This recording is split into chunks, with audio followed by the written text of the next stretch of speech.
This is Things Police See, First-Hand Accounts, with your host, Steve Gold. Welcome to the podcast that interviews active and retired police officers about their most intense, bizarre, and sometimes humorous moments on the job. Guys, thank you for being here. Thank you for joining me as always. Thank you for all the listening of the back catalog. I truly appreciate that. And welcome to all the people that made their way here from the Sergeant Steve YouTube channel, the other kind of side project I've been doing. It's been actually doing really well, and you guys are finding the podcast through there, which is excellent because the point of the podcast is to get as many people to hear it so that people can really get a real appreciation and get a real feel for what it is the men and women of law enforcement are actually out there doing for us.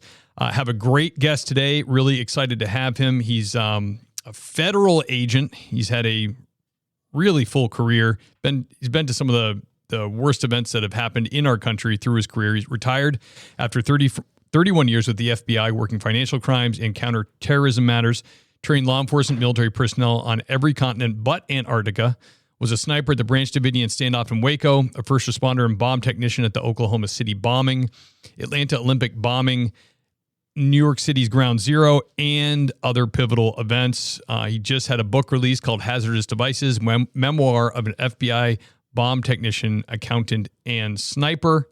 Without further ado, let me bring on the great Barry Black. Barry. Hi, Steve. How are you? It's great to be with you.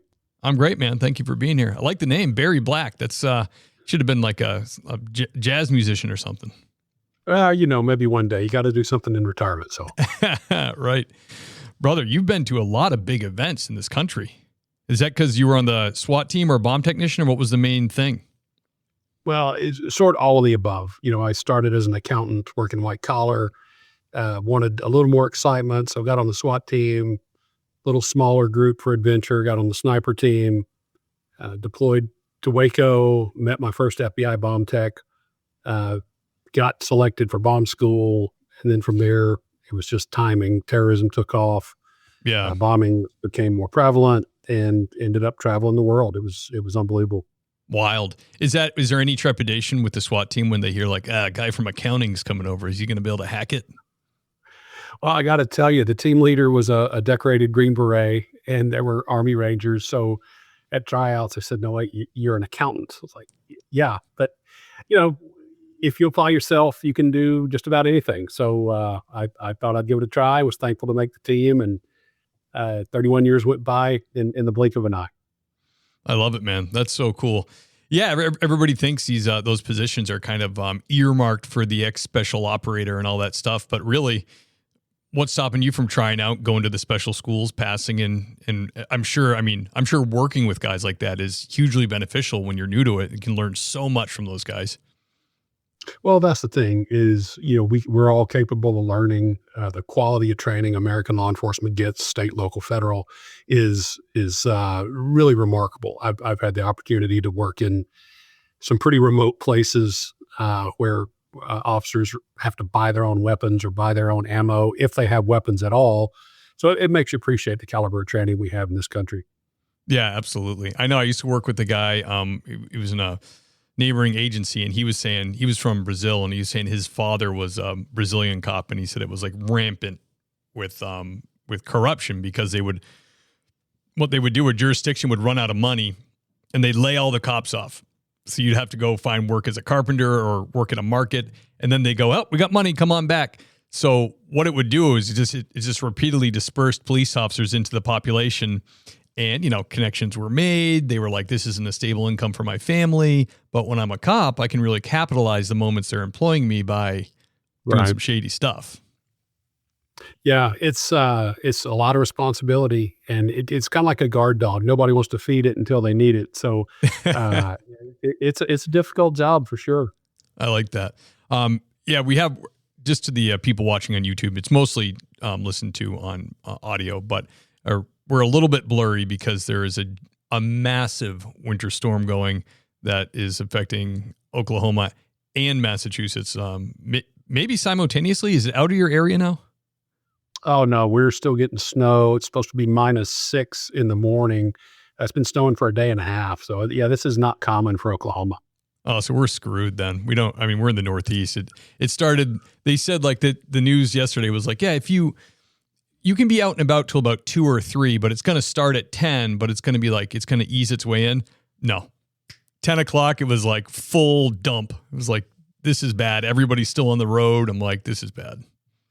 Yeah, no, it gets cold here, but this is like Arctic cold. So it's unusual. I'm happy to be indoors. Yeah, absolutely. Nice day to do a nice warm podcast. Right. Barry, can you take us back to when you were young on the job and tell us about the first time you responded to something that you would consider a hot call, a call that gave you a little bit of a adrenaline dump? Well, I had the opportunity to work a number of pretty big events. I was brand new on the team, the SWAT team, when we were deployed to Waco, and my wife and I just got married. She asked, "No, wait, you're going where, and how long is this going to be?" Well, I told her I was going to pack for 3 days because usually tactical resolutions are pretty quick, but turned into a 51-day thing. Then, of course, the bombing here in Oklahoma City was horrific. She had put up with me in Waco, and she was also in the Murrah building. She left 2 minutes before that bomb detonated. So she's stuck with me as with the military and law enforcement. Our families are really part of the job. But those 2 events, I remember flying into New York City while the trade towers were still smoking. That was a pivotal event that you just can't forget. But the human toll. I knew people that were killed in the bombing here in Oklahoma City. Lenny Hatton, one of our bomb techs, was killed when the towers came down in New York. So having been to a number of these events around the world, they're all horrific. But when you know people, it's a little different. Yeah, absolutely. Can you? I was young when Waco happened. What was it like flying in there, and like when you first arrived on scene? What did you see? Like, can you describe like what was going on? So, of course, another agency was executing warrants. It didn't go well. There was a big firefight. Some of the Davidians were killed. Some of the other federal agents were killed. President Clinton was brand new. The Attorney General, Janet Reno, was brand new. And they said, FBI, go fix this, which we can do within the bounds of the law, whatever the president says. So we're set up in mutually supporting regions. Oklahoma City region was in Waco's support region. So my team went down and we met several miles away in a hangar. Command post was set up. It was transitioning for the FBI to take tactical command. And we were briefed by a member of the other agency's special response team. Older operator, had been around, knew what he was doing. But I remember he was still in his BDUs. His goggles were cracked. The Kevlar on his helmet was torn, and he had a buckshot pellet inside the collar of his body armor. So I had to ask. He goes, "Well, I took a shotgun blast from an upper-story window." This was real. This is going to be a problem. That briefing, they told us to anticipate pretty ferocious fire because that's what they had encountered. Anticipate weapons up to 50 caliber rounds, which would shred any vehicle we had. Yeah. So we borrowed Bradley fighting vehicles just for the armor, so we could walk on the safe side of that armor down to take positions around the compound. And of course, we anticipated it would be over soon, but days turned into weeks, weeks into months. 51 days went by. And then that morning, April 19th of 93, 3 simultaneous fires were set inside the compound on David Koresh's order. And I just remember how fast that compound went up. It was like a match. They'd spread lantern fuel and accelerants throughout the compound. And it was a horrific scene. Wow. And when you guys, so what are your shifts like when you're there for that many days? You're doing 10-hour, 12-hour shifts and getting relieved, go sleep, shower, come back type of thing? So it was a 12-hour shift with usually an hour briefing before and after. So it was a 14-hour day. Then we would go back to, we were staying in a hotel there in Waco. And as it drug on, the manager met me and my team in the lobby one morning and said, "Hey, we really appreciate what y'all are doing, but another basketball team's coming in to play Baylor, so y'all need to leave." So we got thrown out of our hotel. You're kidding. Yeah. So we found someplace, down by the river or something. It was, logistics were an issue. This had never happened, a 51-day standoff. So, we had to pay our own bills. There was no government credit card or electronic transfers. So, well into the standoff, they brought a pay trailer down inside the perimeter, and every other Thursday we would line up, get enough cash to pay for our hotel and stuff. It was crazy. Damn. Wow. And when you were there, was there random pot shots going off at you guys, or was it like you kind of always had to watch your ass, or was it just quiet for long periods? Well, of course, we try to resolve these things with negotiators. So the negotiators were doing their job. The tactical situation was ever evolving. As I mentioned, we had this regional response, so it took a little time for our hostage rescue team to get in from Quantico. So the perimeter around the compound, began to shrink. There were actually people trying to get into the compound to support the Davidians. So, as we know in law enforcement now, you have to look inward, but you also have to look outward because you don't know where that threat may lie. But, as a sniper, you can't really stay on the rifle very long. So as things drug on, the regional teams, such as my team, were assigned to support HRT. So I would go in a Bradley to a relatively close position with an HRT sniper and support them. So we would take turns, on the rifle just to spell one another. It was not a normal deployment by any means, because this, as I said, this just hasn't happened before. Yeah, sounds nuts. I mean, in this David Koresh, I mean, that's a name that will live on in infamy. Like everybody knows that name. Were they like sovereign citizens / like Christian extremists, or did he have his own religion he made up? I don't remember. Well, again, I'm not an cult expert, and then many people would recognize that particular group as a cult, but he sort of saw himself as the Messiah. You would have to surrender your worldly goods and that's and a your bold spouse. claim. Yeah. And it was a self-fulfilling prophecy, that the government's going to come for us. But when you have IEDs and ultra weapons and break federal law, the government's going to do its job. So it was a self-fulfilling thing. How it unfolded in the very early stages before the Bureau got involved is sort of up for debate. There are different opinions about that, but negotiations failed, and they were protracted. I mean, obviously 51 days is a long time to negotiate. And didn't you guys have a guy on the inside there? We did not. So the other agency that began had an undercover agent, and he told his command, "Hey, look, they know you're coming." And again, I'm not second guessing anybody, but tactically, once you lose that element of surprise, there are some other choices you can make. But the decision was made to drive on. And again, I'm not second guessing, but it turned out horribly. Ended up in 4 federal agents being killed, and of course the Davidians losing their lives. And there was a ceasefire called, so everybody could collect their dead and wounded. And that's when the White House made the decision to send in the Bureau. It was, I keep saying it's unprecedented, but this had just never happened before. As you know, a tactical situation is usually resolved in hours or maybe a few days, but this was not the regular animal. And this was it the ATF who had a guy in there? Yes. And did he make it out? Yes.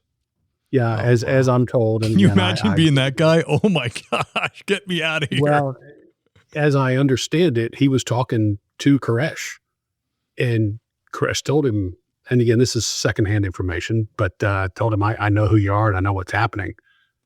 And the guy was allowed to leave, which is, pretty chilling. Law enforcement it's a dangerous business. And, the folks that do it for a living, our military partners as well, put themselves in harm's way. But that operationally was a challenge from the jump. Yeah. Wow. Crazy, man. Barry, can you describe a very strange or bizarre thing you dealt with in your career?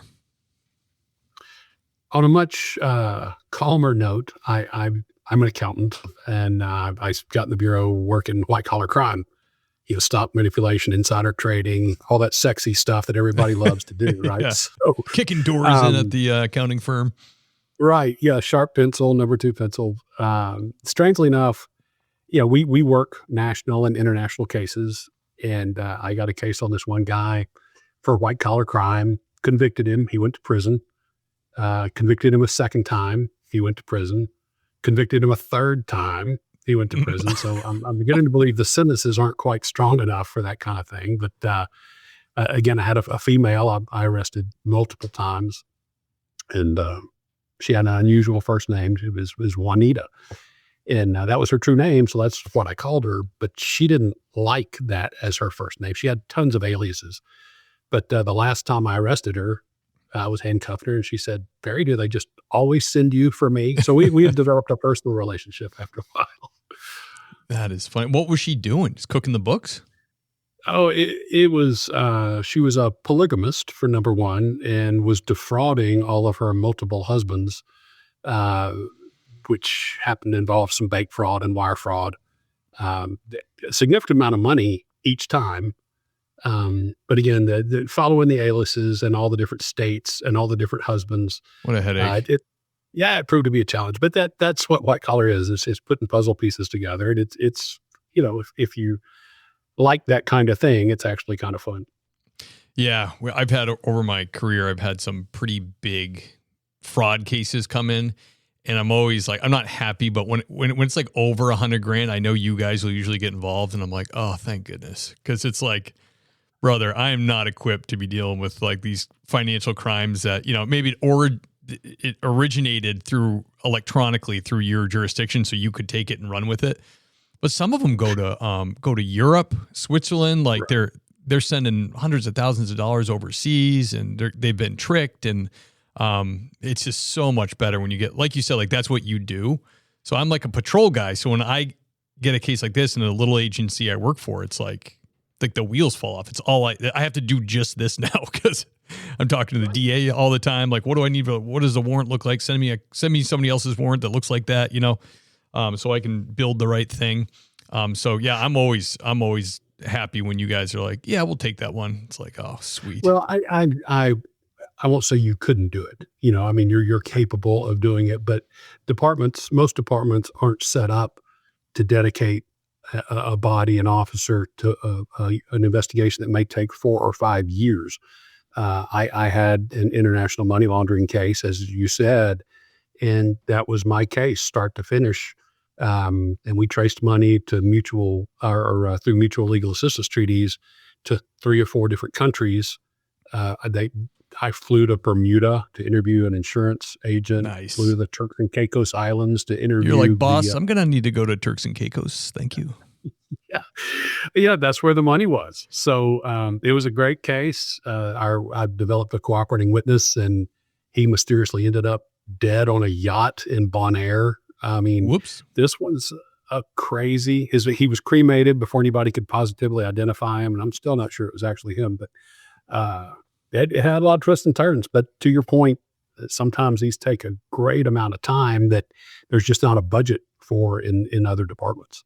Yeah, especially a little agency, because not only does it take your time and it takes a certain skill, you're also learning how to do it while it's going on, which is like, just the cops like to know, we know the procedures and the policies for everything. We know how to handle a call. And when you get one that you don't know and it's big, we don't like to fail that way. We want to know, we know what we're doing. We're in charge. We know what's going on.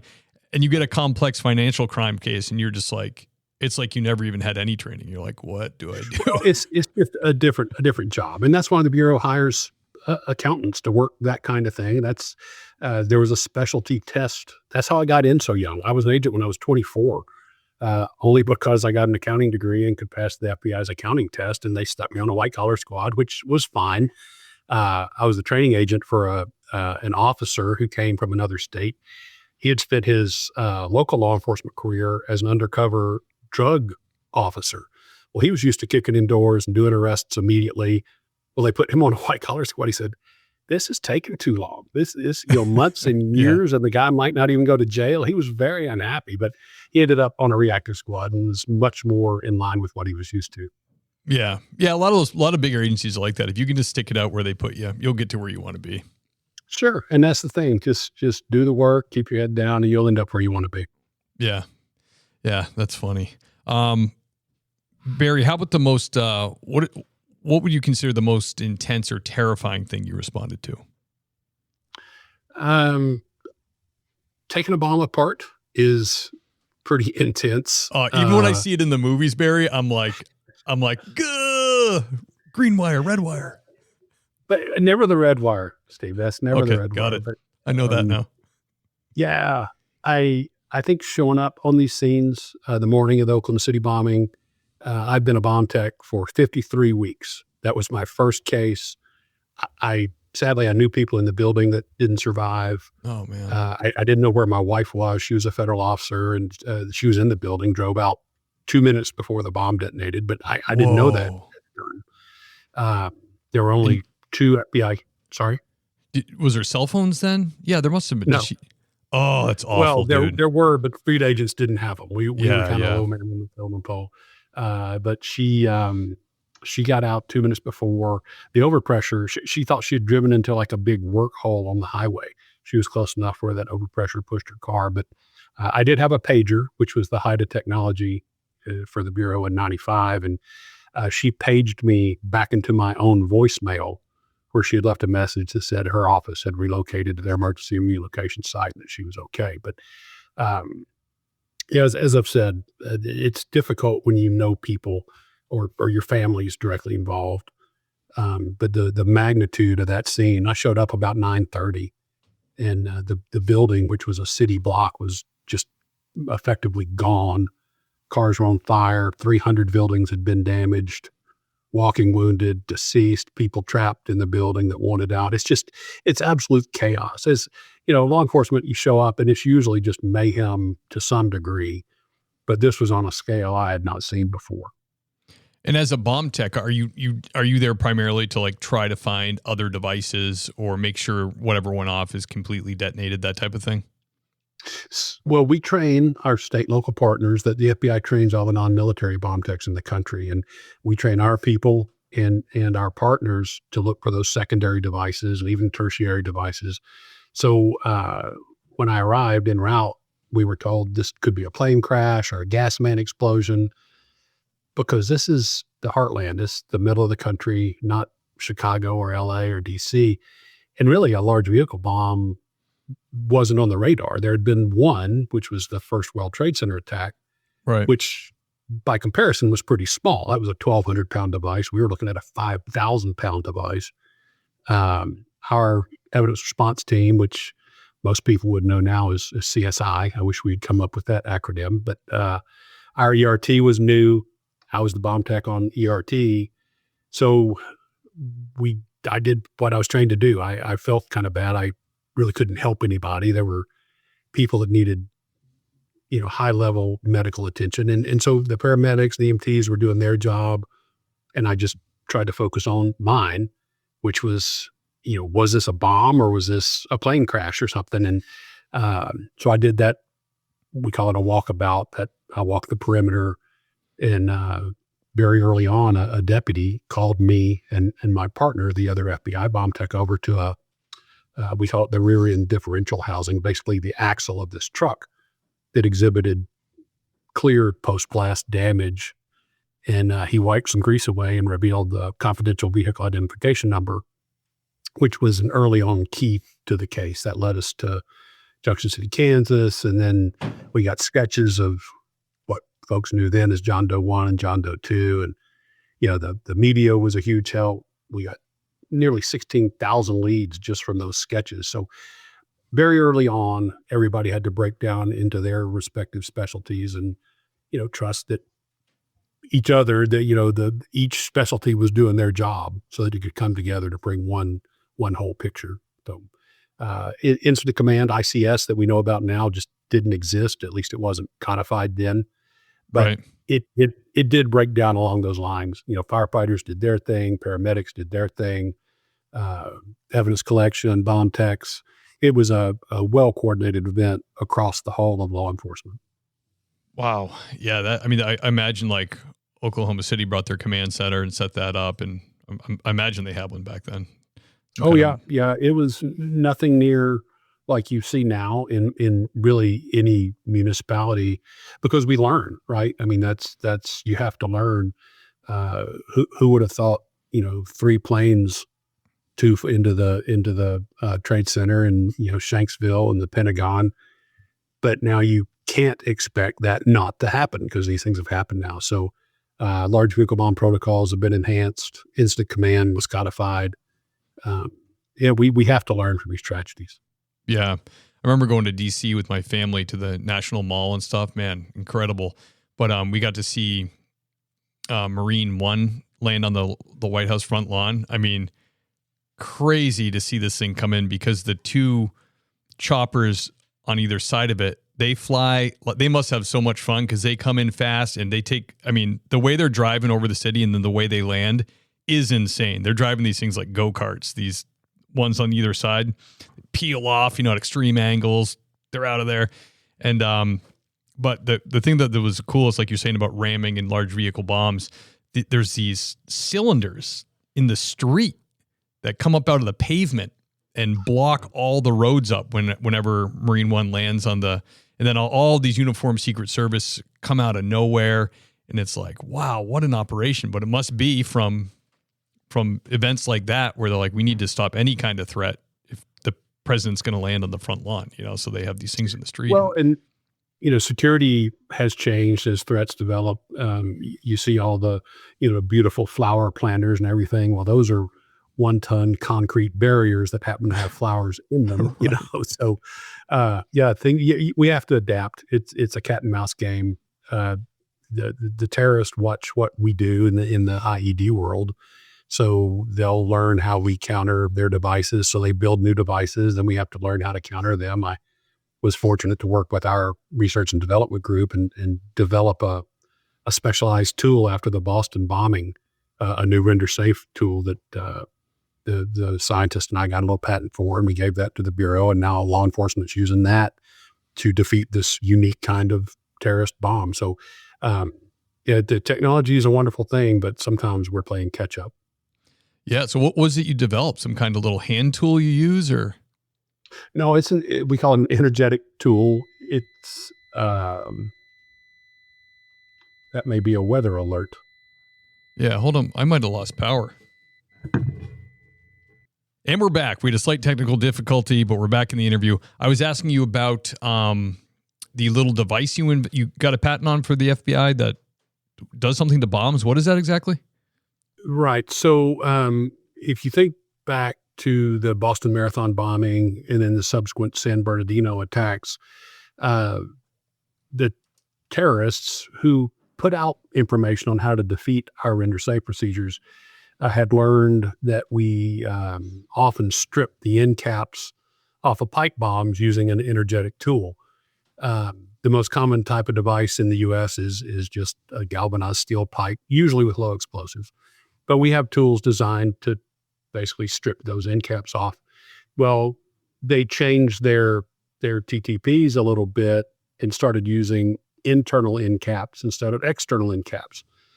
Well, that causes problems with the tools we historically used. So we went out to the prairies in Dallas and built dozens and dozens and dozens of pretty sensitive IEDs configured in their most sensitive configurations, and tested a new energetic dynamic tool that fires a new type of projectile at these devices and can defeat them with 99.9% certainty.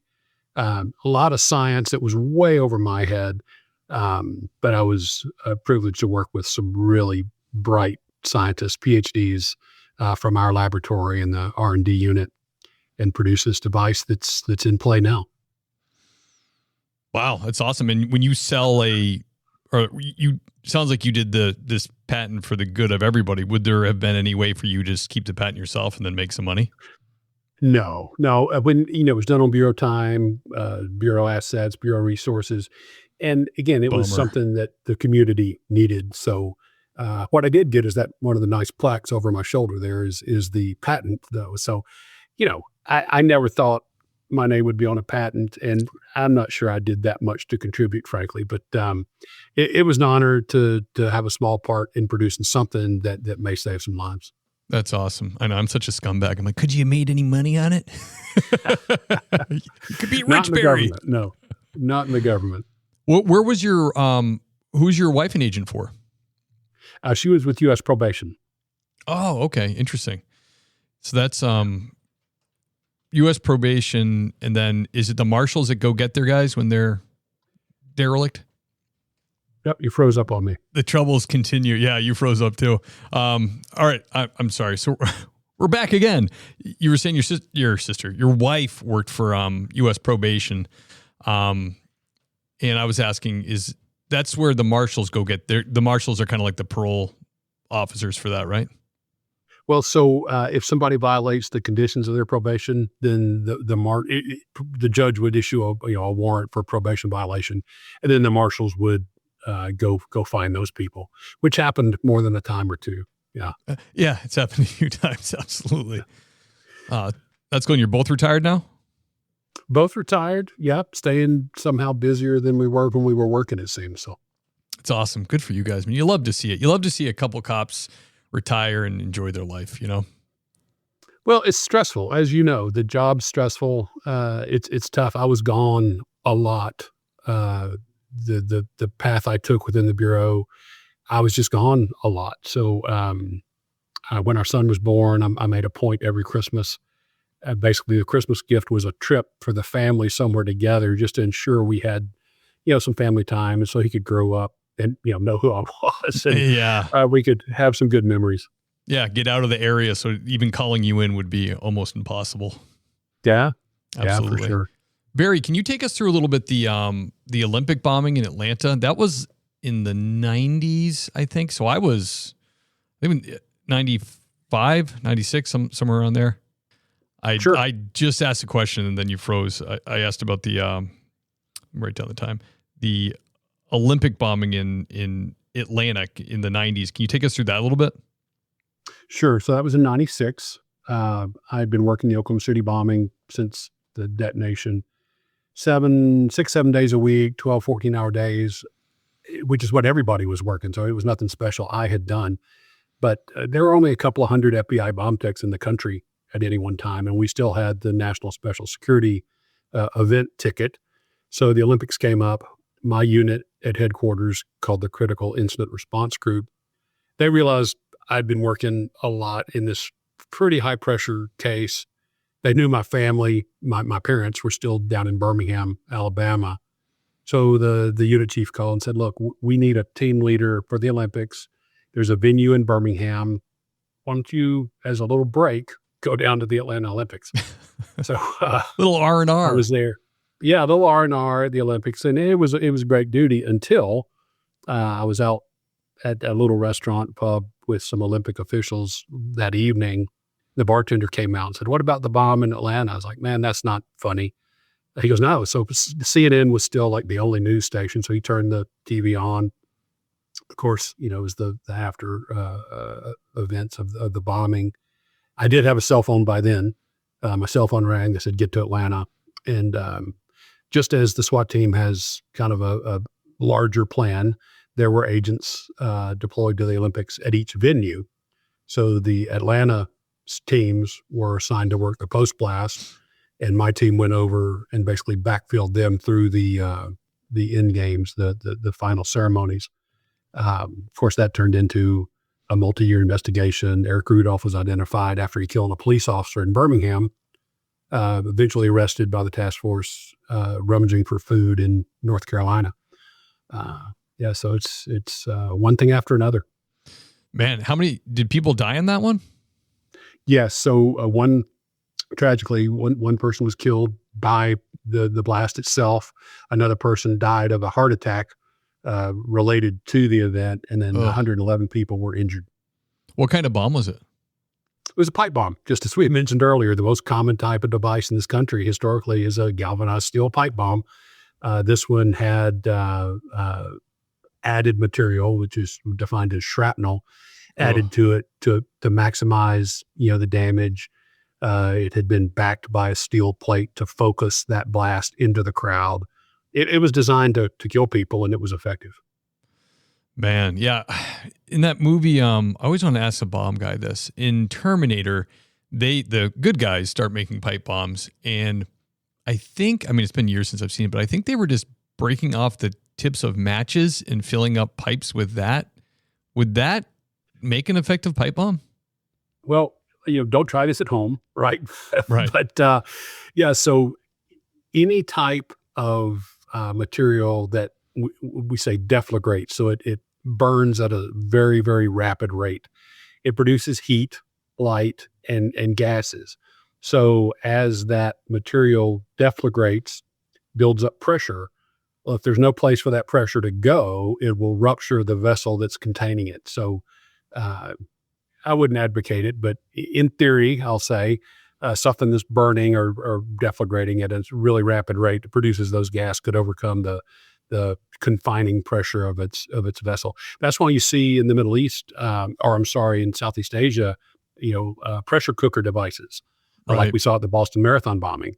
They don't really have steel pipes for plumbing, but they do have a lot of pressure cookers, and they're by definition designed to contain pressure. So the Boston Marathon bombers used a flash powder just from commercial or fireworks. And when it burns that fast, it produces that gas, which relates to pressure, and the pressure cooker comes apart. Pressure cookers are scary, man. They have scared me since I was a child. My mom sometimes would make like a whole dinner in the pressure cooker, like a chicken and vegetables. And I remember it was the old metal one. It would just locked. And you had to turn that locking ring. Yeah, that had the little thing on top, like the little thimble thing. And I remember, it scared my mom too. She'd be like, "Stay away from the stove. Like, the pressure cooker is on." Your dinner shouldn't scare you. That's a rule. My dad would have to come and open it. It was it was really cool. We have an Instapot now, which is just like an electric pressure cooker, and they're incredible. The pressure really does cook food fast. Yeah. Well, technology, right? It's better. Maybe not safer, but better. Yeah. Believe me, I questioned the electric one too. I'm like, what if this thing short circuits and blows us up? I try to keep those thoughts on the inside when my wife's around. Yeah, don't use your outside voice. Yeah, she's got enough to worry about. Barry, do you remember a positive or heartwarming scenario from your career? Well, if you go back to Waco, there were kids there, and the negotiators were able to get some of them released. But I remember one day our hostage rescue team brought a little girl in one of the Bradleys. The back ramp came down. The operator handed this little girl to me, and my recollection, she was sort of sandy-haired, blue eyes, scared to death. I carried her to a Health and Human Services agent that was working with us. But, I just spoke to her, tried to calm her down a little bit. And she was the last child that was released, last one alive. And, wow. That's something that I'll never forget. And that's been, over 30 years ago. Wow, that's incredible. Is there, it'd be interesting to know what happened to these children, or did they end up okay? Or did they, I'm suspecting they either went with family or got fostered, do you know what happened to any of them? I really don't. And really anybody in law enforcement, you see people on what might be their worst day, and you go to the next one. Right. And, it's a coping mechanism, perhaps. Do you really want to know? I've been to a lot of these sort of major, really tragic events, and every law enforcement officer or soldier has to kind of come up with their own way with dealing with that. But sometimes getting a little too close may not be healthy, in my opinion.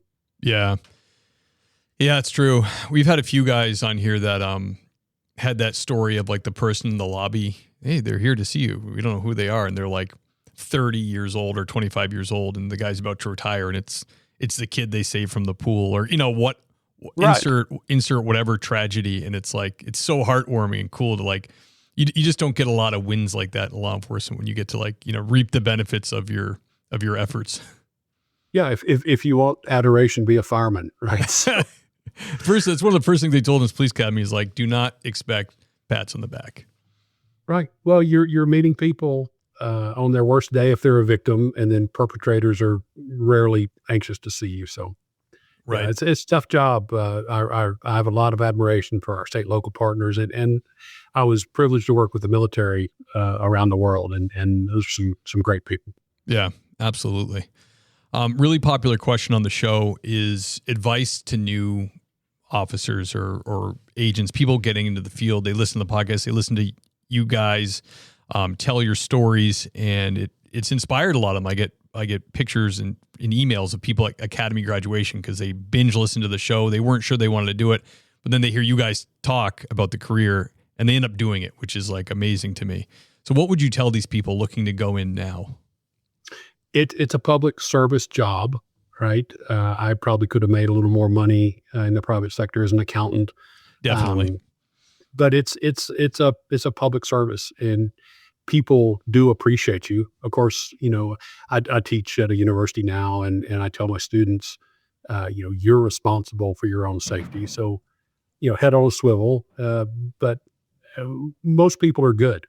I came out of a 7-Eleven one time on the south side of town, and just situational awareness. You look around, I didn't see anything particularly disturbing, but a guy in a Red Cross van rolled his window down, called me by name, said, hello, Mr. Black. Well, at these different disasters, the Red Cross has fed me more than once. So he goes, you don't remember me?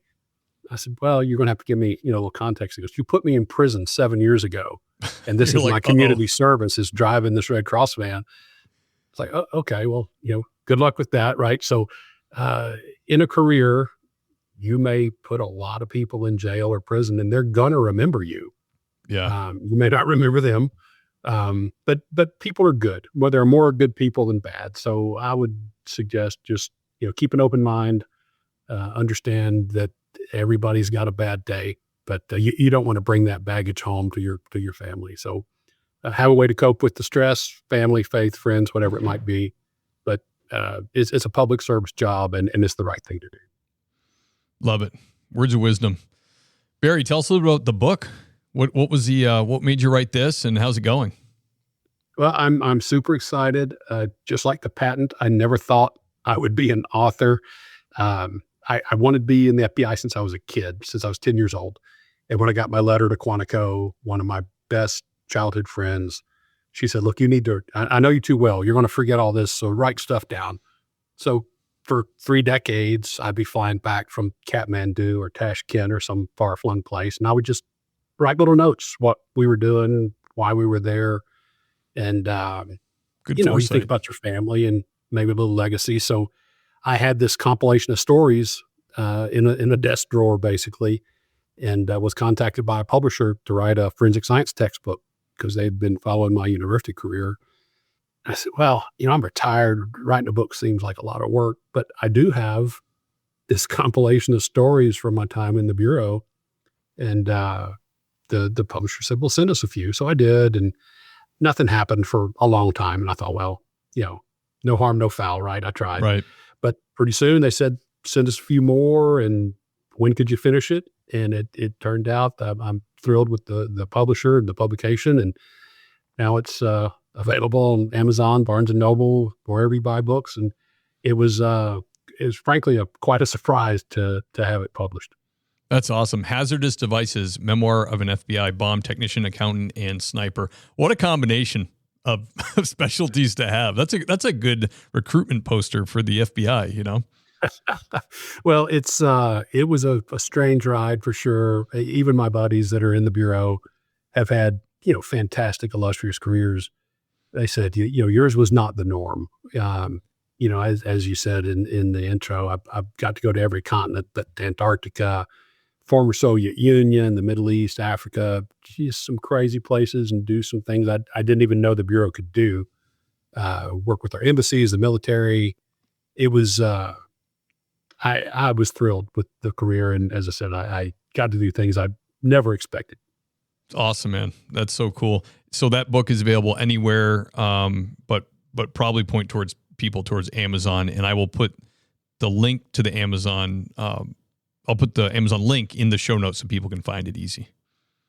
That'd be great. Amazon reviews would help me out if they're good. If they're not good, kind of keep that to yourself. But yeah. If you have anything nice to say, don't say anything at all, please. Thank you. Exactly.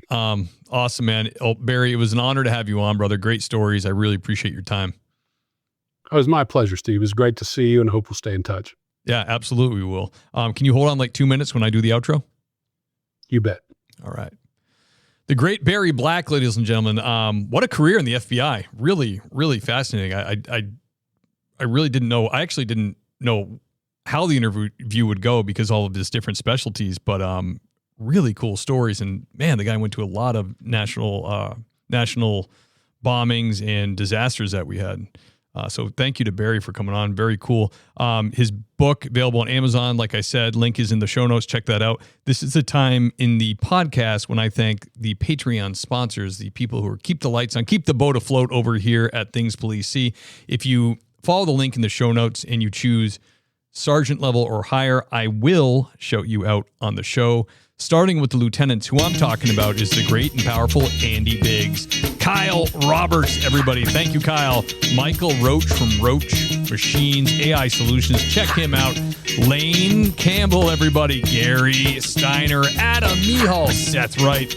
Lawrence Stimson. Thank you. Jason Lau, my man. Sasha McNabb, thank you. Sean Clifford, Tammy Walsh, hold it down to dispatch. Thank you, Tammy. The great George Tessier, love you, buddy. See you at church. Dennis Carrasquillo, everybody. Thank you, sir. Scott Young, Dan Carlson from Burley Boards. Check him out. Amazing woodworker. Check him out on Instagram. Doug and Kelly Newman, love you guys. Hope you're enjoying Wyoming. Raymond Arsenault, everybody. Richard Tolles, keep on trucking, brother. Stay safe out there. Elliot Sykes, ladies and gentlemen. Brad Thompson, Clark LaCuff, everybody. Adam McMahon, thank you. The great Sheriff Ronald Long, thank you, sir. Zachary Pleat, ladies and gentlemen. The great Jason Labrie, Jason J, my man, thank you. Lisa Gano, everybody, thank you, Lisa. Sherry Finch, thank you, Madame. Gabriel Decknop, thank you, sir. Eric Smith, everybody, the great Eric Smith. Jackson Dalton from Black Box Safety, check them out. Thank you, Jackson. Marcus Johansson, K9 Extraordinaire, thank you, sir. Brent Lee, everybody. Cale Oswalt, and the great and powerful Alex Wasick. Woo, my voice is getting hoarse, guys. The list has become long, and I truly appreciate that. I really love seeing that come in the end of the month. Helps me pay the bills for the podcast, and leaves like a few extra shekels for old Ginger Face to enjoy. So thank you muchly. I love you guys, and I'll see you next week.